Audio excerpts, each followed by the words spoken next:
We all have one, and it's usually in that moment of discomfort. You know, when life is good enough, things are going okay, and it doesn't hurt quite bad enough to make a change. And most of us get stuck. Because if it hurt enough, you would do something about it. But it doesn't hurt quite enough, or you've gotten so used to the pain and the discomfort that you're numb to it, you don't recognize it anymore until you look at something else and you see, whoa, this is what's possible. Mm-hmm.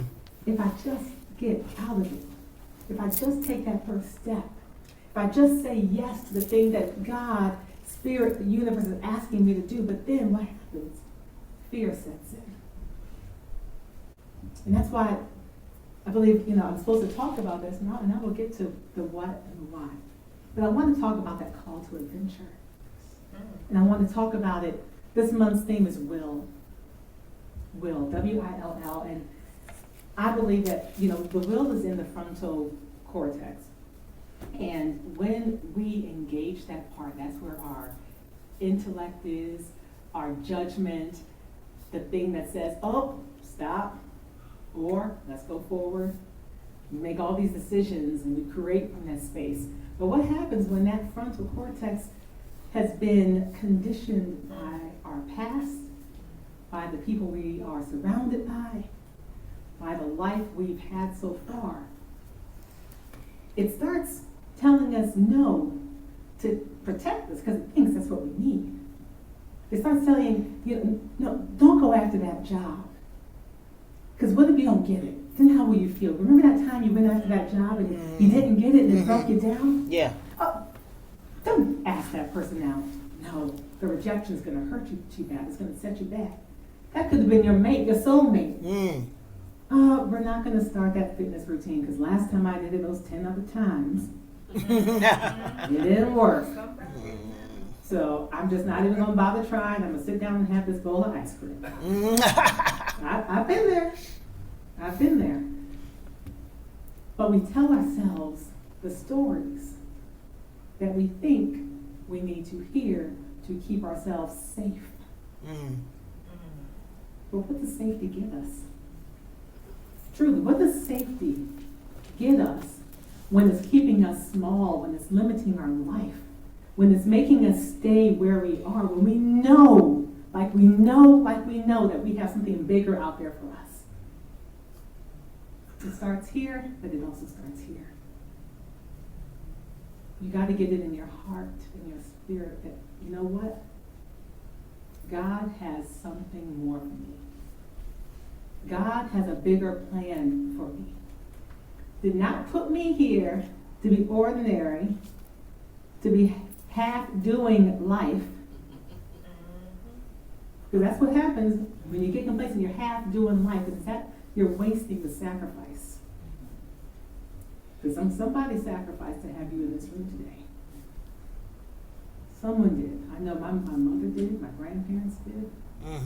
Somebody sacrificed. Yes. So we could be here. That's right. And what are we doing with that? What are we saying no to? Are we saying yes to the dreams that our ancestors gave us? Not for their dreams, but for the dreams that they hope that you would fulfill for your own life.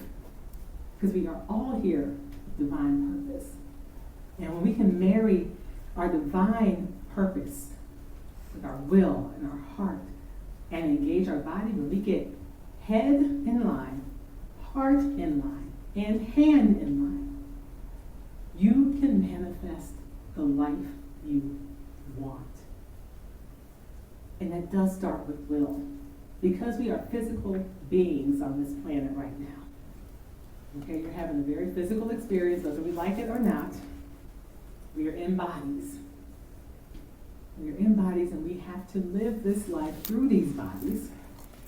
So we need to engage our bodies. One of the things a year ago I had to realize was that I couldn't live up to my purpose to do what I was called here to do when I wasn't being aligned in my mind, my spirit, and my body. I couldn't. I wanted to. I was trying to. But it was this block, and I didn't know what it was. It was like, what? I'm trying to do this. I'm trying to do this. It's not working.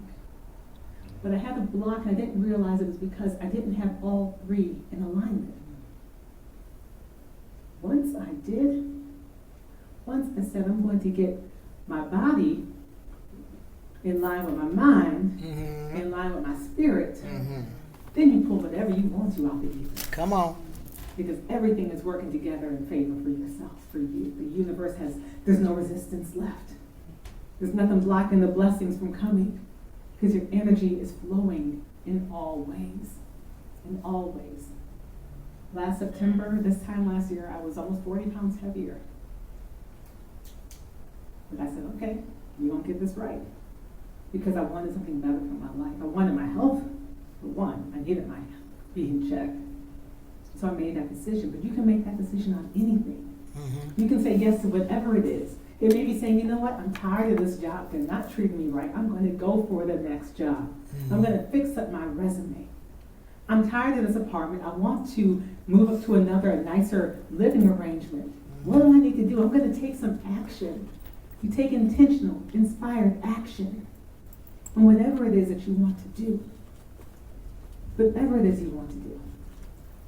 I'll say, we did not achieve what we've achieved by accidentally stumbling into life and through life. People who don't have plans, you can tell. If you have a plan, though, it doesn't have to be a perfect plan, trust me. Because life is going to happen while you plan it. Yes. Yeah. We know what happens when we start planning. There's laughter above and laughter around here. But if you don't have a post, if you don't have a goal line, you won't even be walking in the right direction. But you put something out there that you say, we're going to achieve this. I'm going to make it this far. And you start walking in that direction. You keep sight of it. So that's your North Star. No matter where you go, the twists and turns, you can always turn yourself back around. You can always orient yourself back to your true north. That place that you know you're supposed to be headed. And it doesn't matter what area of life it is. But I will tell you the secret I've learned. How you do anything is how you do everything. How you show up in one area is how you're going to show up in the other areas. So when we can say, okay, I'm going to be walking this way forward, you just keep walking that way forward. And you will allow yourself to be guided by God, by your intuition, and take inspired action after inspired action. And you'd be surprised where you wind up and you just keep listening and being guided into the strength and the power of your life. And I'm going to get back a little bit. No, do your thing. That's all right. To what I prepare, because there is a thing with all of this and the will we have and being in alignment.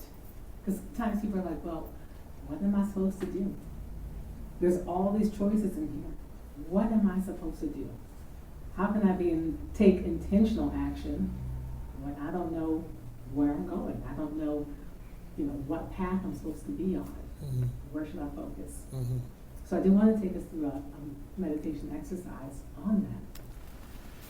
Because it's important before you take action, before sometimes people get gung-ho. I know I'm a creative and everything glitters. Everything is shiny. Everything. Sparkly, shiny, and it's like, ooh. And you find yourself running in 10 directions, trying to chase all these stars. But not every star is for you. Come on. You have yours. And just because you see the star doesn't make it yours. It could be someone else's star.